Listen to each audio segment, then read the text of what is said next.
तो guys finally आ गई है वो वाली वीडियो जिसका आप लोग पिछले बहुत सारे महीनों से इंतजार कर रहे थे। मेरे चैनल पर, आयुष के चैनल पर, रेसल इंडिया पर आप लोगों ने भर-भर के कमेंट किया। नॉट एग्जैक्टली कह सकता हूँ वैसी वीडियो, लेकिन आपको पता है असली अखाड़ा हम लोगों ने वीडियो फॉर्मेट में दिया था। आप लोगों ने इसको बहुत ही ज़्यादा पसंद किया था। लेकिन आपको पता ही है भाई, कोविड का सीन चल रहा है, तो ये वाली वीडियो तो हम कर नहीं सकते थे। बट हमको लगा कि फाइनली हमारे हाथ में कुछ मसालेदार सा लगा है, कुछ ऐसा जिसके बारे में अगर हम लोग बात करेंगे तो भाई आपको सुनने में मज़ा आएगा। और सच में यार, इस वीडियो के अंदर हमारे पास ऐसे टॉपिक है डिस्कस करने के लिए। समर स्लैम के बारे में हम लोग बात करेंगे। कितने बड़े-बड़े आपको पता है चैंपियनशिप मैचेस हैं। जबरदस्त जानदार जिंदाबाद वाला मैच हमारा Drew McIntyre versus Randy Orton का है। तो वीडियो को आप लोग एंड तक देखो, मसाला इस वीडियो में भरपूर है। और भाई आयुष, ये नई चीज डब्ल्यूडब्ल्यू लेकर आई है थंडरडोम। मैं आपको इंट्रोड्यूस करने से पहले ही सवाल पूछ रहा हूँ, क्योंकि बहुत टाइम के बाद हमको रेसलिंग के अंदर कुछ ऐसा बड़ा चेंज देखने को मिलेगा डब्ल्यूडब्ल्यू की तरफ से। तो क्या मतलब कोई एक्साइटमेंट है या फिर क्या सीन है? तो सबसे पहले तो मैं कहना चाहूँगा गाइस, आप लोगों ने जैसे रोहित ने कहा बहुत ज़्यादा इस चीज़ को डिमांड करा है कि आना चाहिए, और असली अखाड़ा हम नहीं लेके आ पाए, लेकिन ये वीडियो जैसा कि रोहित ने कहा पसंद आनी चाहिए। और रोहित, जहाँ तक थंडरडोम की बात है, मेरे हिसाब से एक पॉजिटिव स्टेप मैं कहूँगा है डब्ल्यूडब्ल्यू की तरफ से, क्योंकि भाई सिंपल सी बात है, बोर हो गए थे। परफॉर्मेंस सेंटर की लुक जो है वो सेम थी, उसमें डब्ल्यूडब्ल्यू के पास कुछ ऑप्शन नहीं था ज़्यादा करने के लिए। लेकिन अरीना में फाइनली जाएंगे, हमें देखने को मिलेगी अरीना, भाई शायद उसी में खुशी मिलेगी कि एक बड़े अरीना टाइप जो पूरा स्टेडियम टाइप है उसके अंदर हमें डब्ल्यूडब्ल्यू के शोज देखने को मिल रहे हैं। तो हाँ, मुझे लगता है कि बेटर तो ज़रूर होगा। आपको क्या लगता है, मतलब क्या इस चीज़ से फ़र्क पड़ेगा? नहीं, नहीं, मतलब नहीं, नहीं, चलो चलो चलो, ये तो बढ़िया है कि लेज़र है वहाँ पे, हमारे पास एलईडी बोर्ड पे फैन्स हैं। लेकिन मतलब जो मसाला है ना, जो स्टोरी लाइन है, उससे तो ज़्यादा फ़र्क पड़ता है या फिर इन बाहरी चीज़ों से फ़र्क एक्चुअली पड़ता है? मेरे को किसी बंदे ने पूछा भी था कमेंट्स में, और मैंने उसको कहा भाई देखो, ये सारी चीज़ें तो विजुअल है। एक बार हम देखेंगे, अगले हफ्ते देखेंगे, फिर धीरे धीरे आदत बन जाएगी। हर हफ्ते तो कुछ चेंज होगा नहीं। तो जो स्टोरी लाइन रहेगी वो अभी भी नंबर 1 पे रहेगी, क्योंकि अगर जो इन रिंग वर्क है या फिर स्टोरी लाइन ही अच्छी नहीं चल रही, तो हर हफ्ते ये तो देख के खुश होते नहीं रहेंगे ना कि भाई ये स्टेडियम कितना बढ़िया लग रहा है, लाइट और लेज़र कितनी अच्छी लग रही है। क्यों, आपको क्या लगता है? बिल्कुल, देखो सही बात है। मतलब ये वही हिसाब हो गया जैसे हम किसी अपने फ्रेंड को प्रैंक नहीं कर देते कभी-कभी कि बाहर से बढ़िया सा गिफ्ट में रैप करके दिया है, अंदर जाके भाई एक सुई दे दी या फिर उसमें मोजा डला हुआ है। मतलब ऐसे प्रैंक वगैरह कहीं डब्ल्यूडब्ल्यू हमारे साथ ना कर दे। लेकिन हाँ, विजुअल के हिसाब से मैं कहूँगा कि अच्छा स्टेप है और अभी तो हम इसको एप्रिशिएट कर सकते हैं। बाकी स्टोरी लाइन अगर बढ़िया होती है तो भाई फिर सोने पे सुहागा वाला सीन है। लेकिन जैसे कि मैंने वीडियो के अंदर कहा आपसे कि भाई कुछ मसालेदार से डिस्कशन है और समर स्लैम पेपर-व्यू आ गया है, जो कि मतलब इसको सुन के हमको गूज़बम्प्स आ जाते हैं कभी-कभी। यहाँ पर हमने ऐसे पास्ट में मैचेस देखे हुए हैं। इस बार भी काफ़ी अच्छे मैचेस हैं और मैं सबसे पहले शुरुआत कर लूँगा ब्रॉन स्ट्रोमैन वर्सेस फील्ड के मैच से, जहाँ पर तड़का है एलेक्सा ब्लिस का। तो भाई इस मैच के अंदर क्या डायरेक्शन है? मतलब क्या क्या है इस मैच से सीन? अब काफ़ी इंटरेस्टिंग तो कर दिया डब्ल्यूडब्ल्यू ने, क्योंकि मैच की जब फ्यूड शुरू हुई थी तो फील्ड एक बहुत बड़ा हील था, ब्रे वायत एक अजीब सा कॉमेडी, ब्रे वायत कह रहा हूँ, ब्रॉन स्ट्रोमैन एक कॉमेडी, बिल्कुल ऐसा बेबी फेस जिसको लोग पसंद नहीं कर रहे थे, एक बहुत ही बकवास चैंपियन था। और लोगों को भी ये धीरे धीरे बात पता लग रही थी, लेकिन स्वैम फाइट के बाद जो उन्होंने ट्विस्ट डाला है इस पूरी स्टोरी के अंदर, उसने डेफिनेटली इसको एक हद तक तो अच्छा बना दिया है। और एलेक्सा ब्लिस की इन्वॉल्वमेंट भी, रोहित, मेरे को तो ऐसा लग रहा है कि काफ़ी ज़्यादा यूनिक तरीका है, क्योंकि अभी भी ढंग से नहीं पता लगा ना कि अलेक्सा का रोल क्या है। मतलब यही तो है यहाँ पे कि एलेक्सा ब्लिस इसमें करने क्या वाली है? क्या वो ब्रॉन को जिताएगी या फिर वो फील्ड को जिताएगी? अब लोग ये भी कह रहे हैं कि डबल टर्न हो गया, तो क्या फील्ड फेस बन गए? मतलब मैं तो ये भी कमेंट देख रहा था, मेरे को ऐसा लग तो नहीं रहा यार। अब मुझे तो ऐसा लग रहा है कि अगर फील्ड को फेस ही बनाना था तो ब्रे वायत का एक और कैरेक्टर है जो कि ऑब्वियसली फेस भी बन सकता है, नॉर्मल ब्रे वायत का कैरेक्टर। तो फील्ड अगर है ही हील कैरेक्टर तो उसको अलग से फेस बनाने का कोई फायदा तो नहीं है। लेकिन यही चीज़ है कि सस्पेंस डाल रहे हैं सब स्टोरी लाइन और के वैसे भी अंदर। ये है ना, वो जो डीमन वाली पर्सनैलिटी होती है वो फेस कहाँ से हो सकती है? मतलब मेरे हिसाब से तो ये जमता नहीं है। खैर वो तो एक अलग चीज़ है, बट आपके हिसाब से इस मैच की डायरेक्शन क्या होनी चाहिए? किसको जीतना चाहिए यहाँ पर डब्ल्यूडब्ल्यूई के ग्रेटर गुड के लिए? अब मुझे लगता है कि ग्रेटर गुड तो शायद हमको अगले साल से पहले नहीं मिलने वाला।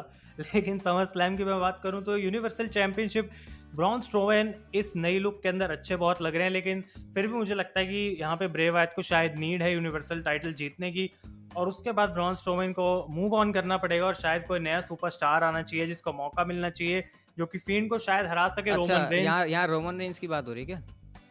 रोमन रेंज भी हो सकते हैं, क्योंकि इतने समय के बाद अगर रोमन आके वही टाइटल जीतते हैं तो कुछ तो डिफरेंट होगा ही फैंस के लिए। लेकिन मेरे हिसाब से रोहित, देखो सीधी सी बात है, लोग जब फील्ड चैंपियन थे तब भी बहुत लोग खुश नहीं थे, ब्रॉन स्ट्रोमैन के टाइम पे भी खुश नहीं थे। तो मेरे हिसाब से ये दोनों ही ऐसे चैंपियन हैं जो ज़्यादा लंबी देर तक नहीं आप खींच सकते टाइटल के साथ। तो कोई ना कोई चेंज करना ज़रूरी है, और शायद हो सकता है कि फील्ड अगर जीतते हैं यहाँ पे तो क्या पता रोमन ही बन जाए उसके बाद आगे जाए चाहे। देखो मेरे हिसाब से तो अगर सिंपल सा यहाँ पर बात को अगर हम खत्म करें तो ब्रॉन स्ट्रोमैन भी अगर मॉन्स्टर दिखाना है तो उनके ऊपर चैंपियनशिप आज ज़्यादा देर रखोगे उसके बाद हराओगे तो उनका कैरेक्टर बेकार। Same goes for field. तो देखो अगर मैं रिजल्ट की बात करूँ तो चलो फील्ड को यार चैंपियनशिप दे दो, यही मैं ज़्यादा से ज़्यादा कह सकता हूँ क्योंकि ब्रॉन का जो अब तक टाइटल रन रहा है वो इतना कोई खास है नहीं। बट हाँ ब्रॉन अब मॉन्स्टर बन गया तो मैं एक बार को कह सकता हूँ कि क्या डब्ल्यूडब्ल्यू को यहाँ पर चांस देना चाहिए। बट फिर भी यार फील्ड की साइड मेरे को लगता है अब जाना चाहिए क्योंकि ब्रॉन स्ट्रोमैन को वैसे ही टाइम हो गया है। बट इसके अलावा हमारे पास एक और मैच है समर स्लैम में जो कि आस्का का है और ऐसा मतलब लक किसी का ही हो यार कि उनको रॉ वुमेन्स चैंपियनशिप के लिए भी मैच मिल रहा है, स्मैकडाउन वुमेन्स चैंपियनशिप के लिए भी मैच मिल रहा है। अब सीन क्या ये बैठेगा कि वो दोनों चैंपियनशिप जीत जाएंगी, एक जीतेंगी या फिर एक भी नहीं जीतेंगी। मुझे तो ऐसा लगता है कि शायद माना जा रहा है कि बेली वाला मैच पहले होगा, राइट, आस्का का, और फिर उसके बाद साशा के साथ मैच होने वाला है। तो अगर ऐसा सीन है तो फिर मेरे को लगता है कि आस्का बेली को या तो हराएंगी, चैंपियन बन जाएंगी, और उसके बाद बेली कॉस्ट कर सकती हैं साशा को शायद उनका मैच, और इसकी वजह फिर हमें साशा और बेली की फ्यूड देखने को मिल सकती है। पर फिर वो रॉ वुमेन्स टाइटल के लिए भी नहीं होगी, स्मैकडाउन वुमेन्स टाइटल के लिए भी नहीं होगी। तो ऐसा लग रहा है कि पता नहीं अपने आप को ही फंसा लिया यहाँ पे डब्ल्यूडब्ल्यू ने चारों तरफ से। लेकिन मतलब ये तो मानना पड़ेगा ना कि मैच का रिजल्ट अनप्रिडिक्टेबल है क्योंकि हम ये भी नहीं बिल्कुल, इमेजिन कर पा रहे कि आस्का दोनों जीत जाएंगी, दोनों हार जाएंगी, क्योंकि ये चीज बहुत इंपॉर्टेंट होने वाली है इस मामले में कि बेली एंड साशा बैंक्स की फ्यूड जो है वो कैसे लीड करती है। क्योंकि इतने समय से हम वेट भी कर रहे हैं साशा और बेली की फ्यूड के, और अब वो फाइनली हो और बिना टाइटल के हो, तो शायद वो बिल्कुल मैक्सिमम नहीं है जो कि हम देखना चाहते हैं। और आस्का अगर दोनों टाइटल जीतती हुई हैं तो हमें पता ही है कि वो ज़्यादा देर तक टिकने वाली है नहीं चीज़, एक टाइटल वो हार जाएंगी। एक बार एक चीज़ जो मेरे दिमाग में एकदम से आ गई आस्का वाले मैच के रिगार्डिंग, कि ये मुझे लगता है शायद हो सकता है कि आस्का बेली से हार जाएंगी, यानी कि बेली चैंपियन रहेंगी, और उसके बाद बेली यहाँ पे साशा को कॉस्ट कर देंगी उनका टाइटल। तो साशा और बेली फिर स्मैकडाउन टाइटल के लिए फ्यूड करेंगे और आस्का रॉ वुमेन्स चैंपियन रह जाएंगी। ये मेरे को समझ में आ रहा है कि भाई ये टाइटल अभी इन दोनों के पास ही रहने दो जब तक इनकी जो फ्यूड है वो हमको नहीं देखने को मिलती, क्योंकि अगर किसी फ्यूड के अंदर चैंपियनशिप इन्वॉल्व होती है तो फिर शायद उसका मजा आता है। लेकिन मजे की बात यहाँ पर हो रही है तो सेथ रॉलिंस की स्टोरी लाइन जिसने मंडे नाइट रॉ के ऊपर इतने महीनों से हमको मजा दिलाया हुआ है, फिर चाहे वो पहले मिस्टीरियो के साथ थी, अब बेटे आ गए, अब बाप बेटे दोनों आ गए, तो क्या बाप बेटे ये मिलके सेथ रॉलिंस की मदर सिस्टर ऐसा कुछ होगा? जहाँ तक सेथ वाले मैच की बात है, आई थिंक कि ये भी बहुत इंटरेस्टिंग होगा देखना। लेकिन एक पॉइंट रोहित मुझे समझ नहीं आ रहा कि स्ट्रीट फाइट में अगर रे मिस्टीरियो रिंग साइड है भी, तो इसका मतलब एक्चुअली में क्या सेंस बना। मतलब रिंग साइड तो वैसे भी शायद कोई भी आ सकता है ना स्ट्रीट फाइट के अंदर, तो ये अलग से मेंशन करने वाली क्या बात हुई? देखो मेंशन करने वाली बात यही है, रे मिस्टीरियो को समर स्लैम पेपर व्यू के लिए उनको दिखाना होगा कि भाई ये बंदा भी आ रहा है, ताकि उनको पेपर व्यूज के अंदर थोड़े और बायस मिल जाए या फिर व्यूज वगैरह मिल जाए, यही मेरे को सीन लगता है। और वैसे भी जब नो डिस्क्वालिफिकेशन वाली चीज होती है तो एक्सपेक्टेड यहाँ पर पहले से ही होता कि रे मिस्टीरियो रिटर्न कर सकते हैं, क्योंकि डब्ल्यूडब्ल्यू बता ही रही थी हमको कि उनका विजन वापस आ रहा है, उनकी आंख ठीक हो रही है, तो ये सरप्राइज भी हो सकता था। बट आपको पता ही है आजकल हो ये रहा है कि पहले से हम चीज़ों को अनाउंस कर देते हैं ताकि हमारी व्यूअरशिप बढ़ जाए या अब फिर मुझे कुछ लगता है हमको कि यहाँ ज़्यादा पे चीज़ मिल जाए। मतलब अगर सेथ को लास्ट टाइम भी हम चाह रहे थे कि वो हारेंगे शायद रे मिस्टीरियो के अगेंस्ट, और फिर जीत गए थे, वो काइंड ऑफ शॉक था। लेकिन इस बार मुझे नहीं लगता कि सेथ जीतने वाले हैं, क्योंकि डोमिनिक का पहला मैच होने वाला है डब्ल्यूडब्ल्यू के अंदर, और बहुत सारी ऐसी लग रहा है चीज़ें अगेंस्ट जा रही हैं सेथ के। लेकिन बस एक चीज़ जिसकी वजह से शायद रॉलिन्स यहाँ पे जीत जाए वो होगा एक नया रिटर्न, या फिर कोई ऐसा बंदा जो कि सेथ को ज्वाइन करेगा और वो कॉस्ट कर सकता है यहाँ पे डोमिनिक को मैच। आपको क्या लगता है कि ऐसा कुछ हो सकता है? लेकिन ये जो स्टोरी लाइन है मेरे को ये हीरो वाली लग रही है कि जैसे हीरो की एंडिंग ज्यादातर हमको हैप्पी देखने को मिलती है ना, तो रे मिस्टीरियो यहाँ पर हीरो हैं। और वैसे भी समर स्लैम का इनका अलग ही नाता है, आपको पता है, अभी पोस्ट भी डाली थी डोमिनिक ने कि मेरे पिताजी का जो डब्ल्यूडब्ल्यू का डेब्यू मैच था वो भी समर स्लैम में था, मेरी कस्टडी का मैच भी समर स्लैम में, मेरा डेब्यू भी समर स्लैम में, तो पूरी कहानी बन रही है, स्टोरी टेलिंग जैसी है। तो फिर यहाँ पर सीन जो है सेथ रॉलिन्स के अगेंस्ट जा रहा है, और मेरे को तो भाई यही लगता है। बाकी डायरेक्शन डब्ल्यूडब्ल्यू कैसे बुक करे या फिर क्या बेटर होना चाहिए, तो लेकिन शायद इतना तो WWE कहना जाने। पड़ेगा यार कि अभी जितने भी मैचेस हमने डिस्कस करे हैं ऑलमोस्ट, मतलब सबकी जो रिजल्ट है एग्जैक्ट बताना लग रहा है इस बार काफी मुश्किल है ना बिल्कुल समर मुश्किल स्लैम है, में। और ये पहले हो नहीं रहा था मतलब समर स्लैम क्या मतलब कोई पेपर व्यू के अंदर सारे प्रिडिक्टेबल कार्ड रहता था, लेकिन इस बार समर स्लैम के अंदर ये सबसे बढ़िया सीन है। बट जब मैं कह रहा हूँ अनप्रिडिक्टेबल मैचेस की, तो सबसे ज्यादा जो अनप्रिडिक्टेबल मैच है वो है हमारा Randy Orton versus Drew McIntyre का डब्ल्यूडब्ल्यू चैंपियनशिप के लिए। अब तो भाई शॉन माइकल्स ने भी टीज कर दिया है कि वो स्विट चिन म्यूजिक लगा सकते हैं समर स्लैम में। क्या इस मैच में ऐसा होगा और क्या इस मैच की डायरेक्शन होनी चाहिए? मतलब ड्रू मैकिंटायर तो एक तरफ है ही, लेकिन अब रैंडी ऑर्टन के अगेंस्ट लेजेंड्स भी आ गए हैं, मतलब एवोल्यूशन आ गई, शॉन माइकल्स आ गए, अब बटीस्टा रह गए थे जो कि हमें देखने को मिल सकते थे, ऑब्वियसली वो नहीं आए। लेकिन इस स्टोरी लाइन को काफ़ी इंटरेस्टिंग बनाया गया कि रैंडी ऑर्टन इज अनस्टॉपेबल। मतलब ये कब से दिखाया जा रहा है, जब से वो एज के साथ लड़ रहे हैं, और ऐसा दिखाया जा रहा है कि उनको कोई रोक ही नहीं सकता।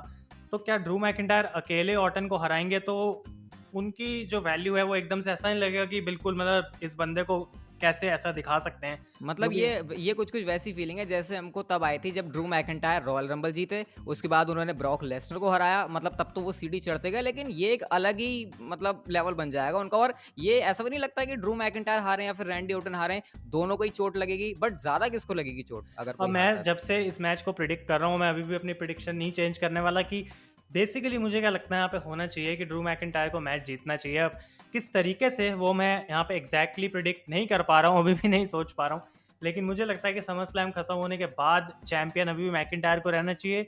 और उसके पीछे एक सिंपल सा रीज़न है, क्योंकि हमें बात जानते हैं WWE एज और ऑर्टन का मैच प्लान कर रही है रेसलमेनिया 37 के लिए। तो अगर उस मैच को उनको करना है जो कि अप्रैल में होगा अगले साल, तो उसके लिए बहुत टाइम है। और ये जो फ्यूड है ऑर्टन और मैकिंटायर की, मेरे हिसाब से और आगे चल सकती है, एक या दो पेपर व्यूज आराम से और ले सकती है। पे बैक हम जानते हैं, एक रीमैच का पूरा शो होने वाला है। लेकिन नहीं, मैं यहाँ पे कहना चाहूंगा, अगर मुद्दा यही है कि इतने टाइम तक ओटन चैंपियन होंगे रेसलमेनिया तक, शायद वो सही नहीं है। लेकिन अगर रॉयल रंबल में ही एज और ओटन का मैच हो जाए तो तब कैसा रहेगा?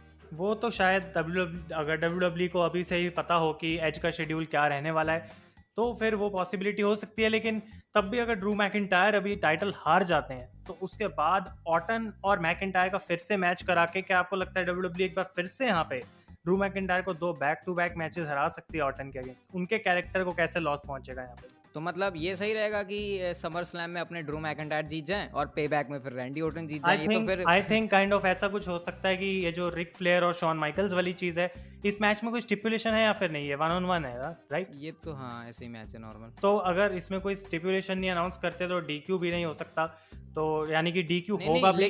लेकिन डीक्यू वीक्यू तो छोड़ो, WWE तो कैसे भी कुछ भी घुसेड़ देती है, तो उनको फर्क कहाँ पड़ता है? तो मुझे लगता है कि ऑर्टन हो सकता है कि लेजेंड्स इनके अगेंस्ट हो जाए, या फिर ऑर्टन अपने आप को डिस्क्वालीफाई करा दें। मतलब बहुत सारी अलग अलग चीज़ें हैं, पर विंस मैकमैन इस समय लग रहा है कि ऑर्टन को वो देना चाहते हैं अपॉर्चुनिटी। लेकिन मुझे ऑर्टन को चैंपियन देखने में कोई दिक्कत नहीं है, लेकिन मेन मुद्दा यहाँ पे है कि मैकिंटायर, जो कि इतने लंबे समय से उनको बिल्ड करा जा रहा था एज द मेन फेस, और अगर वो यहाँ पे हारते हैं तो उसके बाद वो जाएंगे कहाँ? मतलब टाइटल के लिए तो लड़ेंगे नहीं, तो फिर मिड कार्डर एक बार फिर से।